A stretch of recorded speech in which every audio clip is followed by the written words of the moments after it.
Tusk. It's a A24 joint. It's about this podcaster named Wallace. He has a podcast with his friend Teddy, and their podcast is something like a comedy podcast. They kind of find stories on the internet, and what Wallace does is he goes out, interviews the person, and then he comes back and tells Teddy about the whole story and his whole experience. Because for whatever reason, Teddy doesn't like to travel. He doesn't go anywhere. So the latest episode of their podcast, Wallace was going to interview this guy they call the Kill Bill Kid. And Kill Bill Kid has a video of himself, I think, with the samurai sword, and during the process of the video, he accidentally cuts his leg off. And it was similar to, I guess, a long time ago, there was a video of this kid they call, I think he was the Star Wars kid, where he goes kind of crazy with the little lightsaber, has the music and all that, whatever. So his plan was to go to Canada to interview the Kill Bill Kid. And they were kind of like making fun of him, joking around, they're going to interview him, whatnot. So they kind of, are a little bit of assholes as far as like not sensitive to people's situations, stuff like that. But anyway, his plan was to go to Canada to interview Kill Bill Kid. So they make the plan. He travels to Canada. So he flies out to Canada, and then when he gets to the house, he noticed that it's like a funeral procession or like a wake. And he goes up and he finds out that the Kill Bill Kid accidentally kills himself. I don't know if it was an accident or he killed himself. Anyway, he dead. So now he don't have a story. So Wallace doesn't want to go back without a story. So he kind of goes to the local bar. He's calling his boys, calling Teddy, talking about, we got to figure out another story. I'm going to find something. I don't want to come home empty handed because we need a segment for our show. Anyway. So he's kind of trying to figure out what to do, and while he's using the bathroom in the bar, he happens to see this sign up. It was a guy that was actually putting up a room for rent. So he's putting up this room for rent, and then he also mentioned that he has all these crazy stories to tell, whatever. So Wallace takes that as the opportunity. He's like, all right, cool, I'm going to go interview this dude, find out about these stories. The dude really wants somebody to rent the room, but he coming here to get this story for his podcast. So he finishes up at the bar and he heads over. He calls the guy and he finds out where he's at. He says like he's in Bifrost. So he stops at the convenience store, asks these girls that work there, how far it is away. They said it's pretty far, but he has to go get his little drink first, and then he heads out to Bifrost, and that's where this guy lives. So he's driving out there, and this dude is like, it's in the middle of nowhere. So like, ain't no lights. He roll up to the house, ain't no lights on the streets, ain't no lights walking up to the house. We already start off with a bad note right here. So he goes to the house and just comes right in. I don't know if he knocked on the door. I don't even think he knocked on the door. He just walked right in. He comes in and he talks to the guy. The guy's name is Howard, and Howard's in a wheelchair. He starts talking to the guy, and then Howard's like, oh, so you're not here for the room for rent? He's like, no, I just saw that you had some stories to tell me, and I want to hear these stories. He's like, I have a podcast and I need a story for my podcast episode. So Howard offers Wallace some tea. First of all, the house inside is dim. Turn some lights on. Second of all, I do not want no tea. Give me a bottle of water. Matter of fact, I'm cool on the drinks. Let's just get this interview so I can go home. So Howard gives Wallace this tea. He's sipping away at the tea, and Howard's going on about these stories. He goes on about a story about him getting shipwrecked and he was lost at sea, and he was able to drift onto, I don't know if it's like an island or a rock or whatever. And he said that this walrus saved his life, and Wallace is all interested and intrigued with the story. He was showing him some little trinkets on the wall and trophies and things like that. And then Wallace is sitting there, and then he's starting to get drowsy. I'm like, I don't know how many stories I done seen where somebody done drank something and all of a sudden they wake up and you know the rest. But he drinks tea. He's starting to get a little woozy. All of a sudden he passes out, and Howard just looking at him. And then we go flashback and kind of shows how Wallace's relationship with his girlfriend is kind of like, I think it was the time right before he was about to travel out, and she was telling him she don't want him to go. And they kind of it's just a little character development, trying to get you to feel something for him and kind of get you introduced to his relationship dynamic. All of a sudden, Wallace wakes up and he's in his wheelchair. He got this blanket on him. He's kind of like strapped in, like, I don't know if it's like a seatbelt or whatever, in the wheelchair. And oh boy, Howard's just chilling there. And matter of fact, it's the next morning,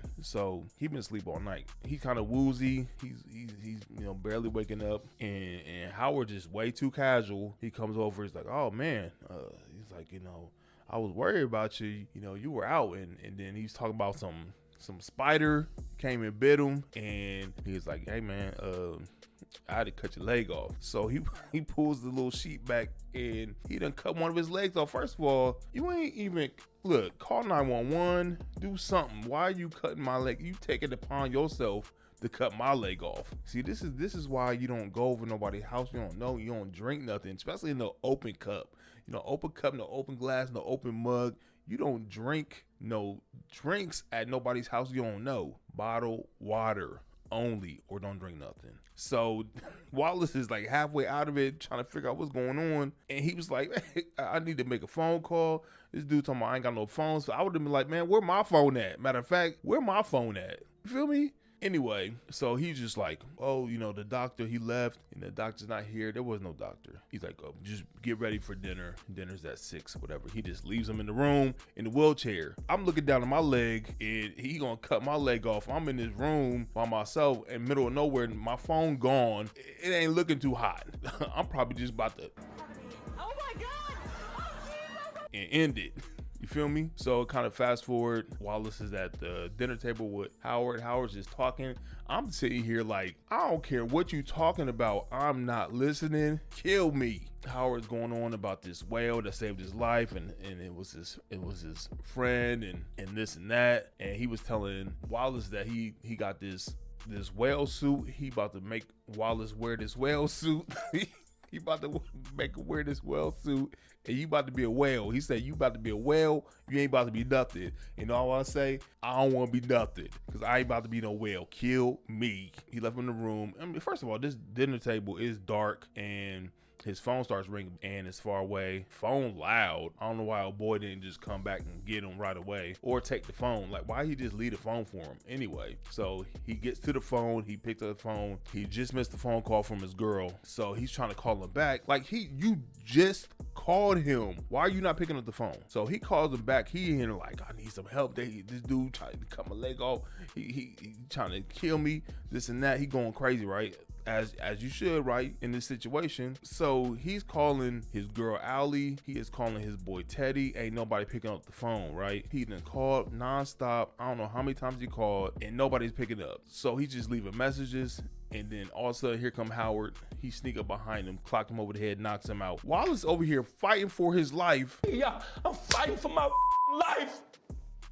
And she over there sleeping with Teddy. And on top of that, your phone was there the whole time in the bathroom. And then he didn't even see. He was in the bathroom brushing his teeth while Wallace was calling. And this fool did not even look to see who was calling. Like, come on. So it's the next morning. Allie and Teddy wake up. And then Allie goes to the bathroom. She checks her phone. And she sees all these missed calls from Wallace. She checked the voicemail. She said, hey, Teddy, you get any calls from Wallace? He checked his phone. They both seeing they got missed calls. They see the messages. And it's like, oh, shoot, he in trouble. So now they worried. Now you worried.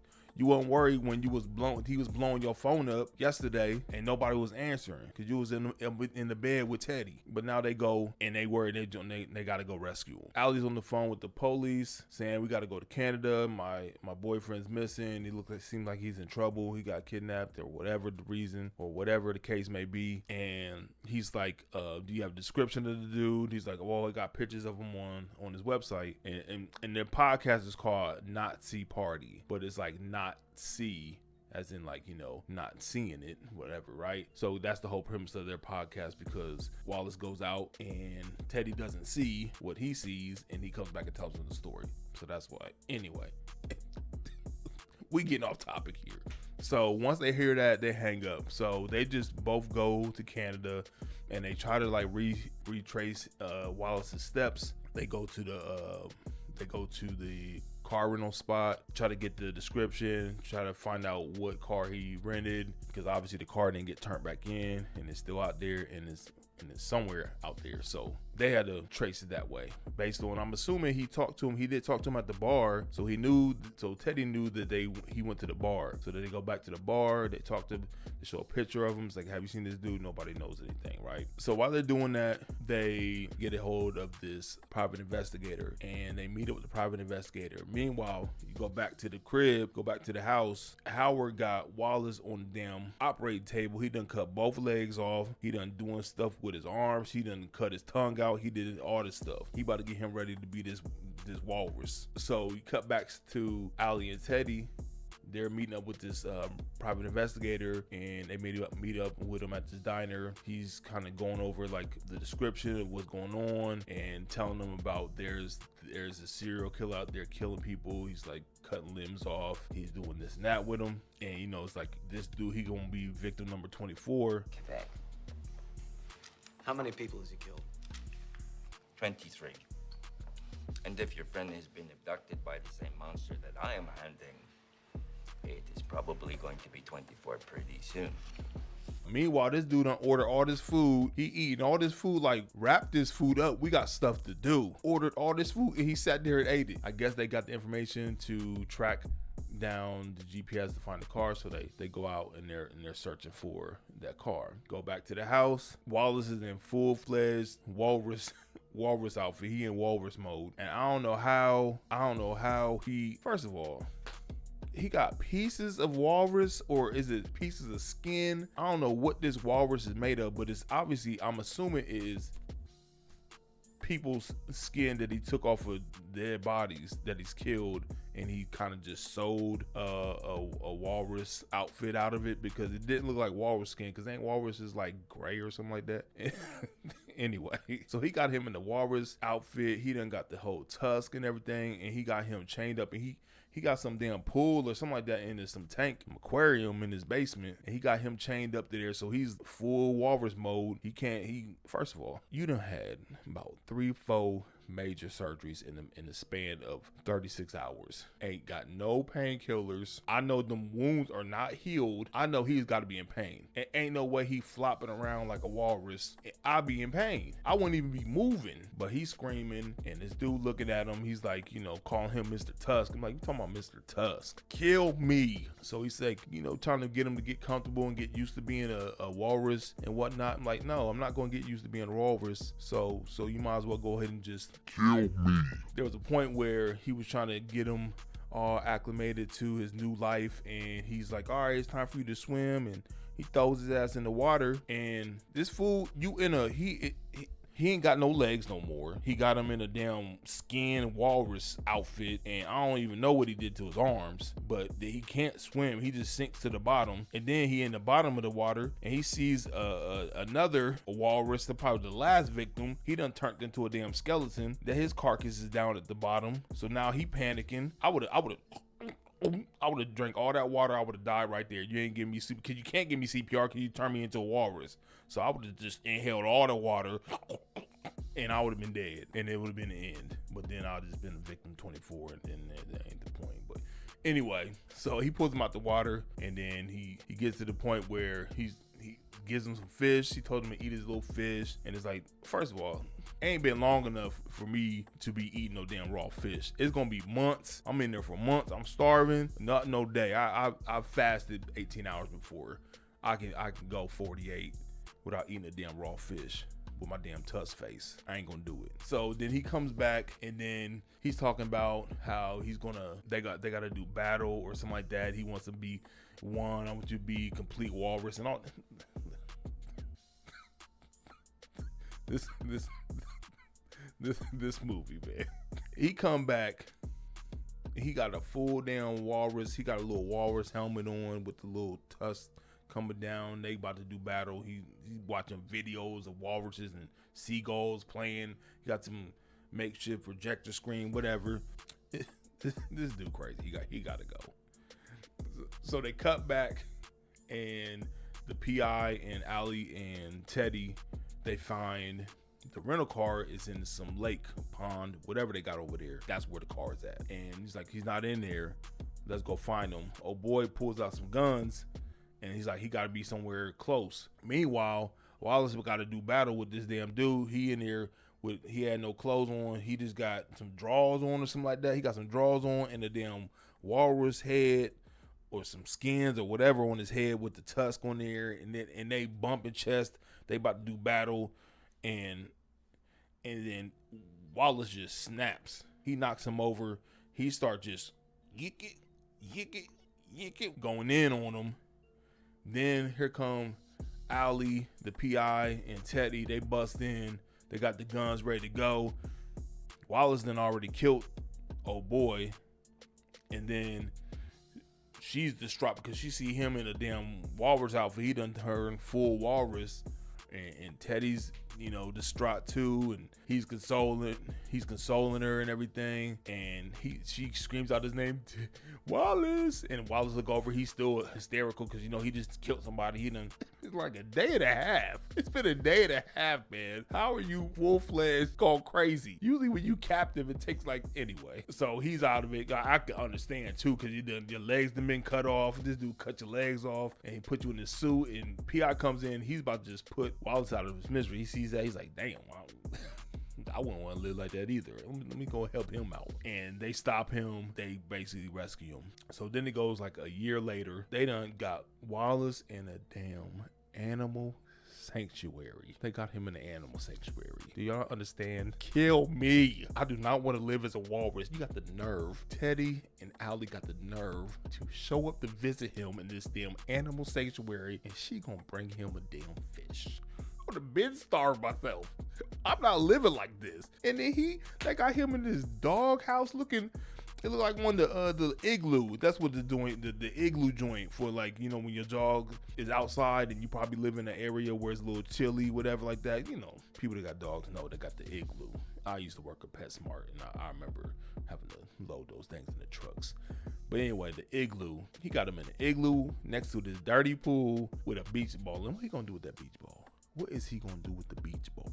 So she throw him. She's Wallace, here you go. Throw him the damn fish. And well, Wallace start going in on the fish.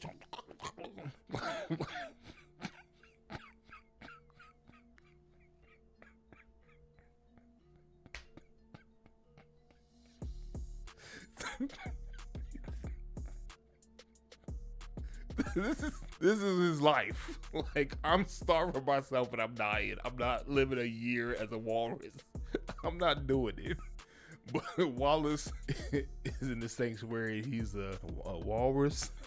Wallace the walrus. And he's just there while Teddy gets his girl. The end. That's the end of the movie, man. This movie was sorry. This movie was crazy because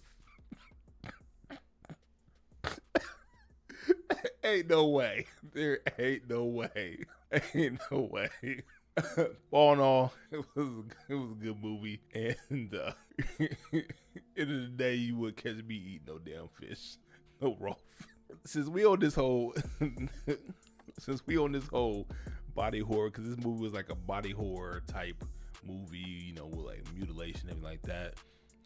I was thinking about going down the little rabbit hole of body horror movies. So next movie I'm looking to review is going to be Human Centipede. Now, I've never seen this movie before because it's just the science. I've seen clips and I've seen the trailer, and it's just the science of it. It's just ridiculous. So be on the lookout for that review. Until next time.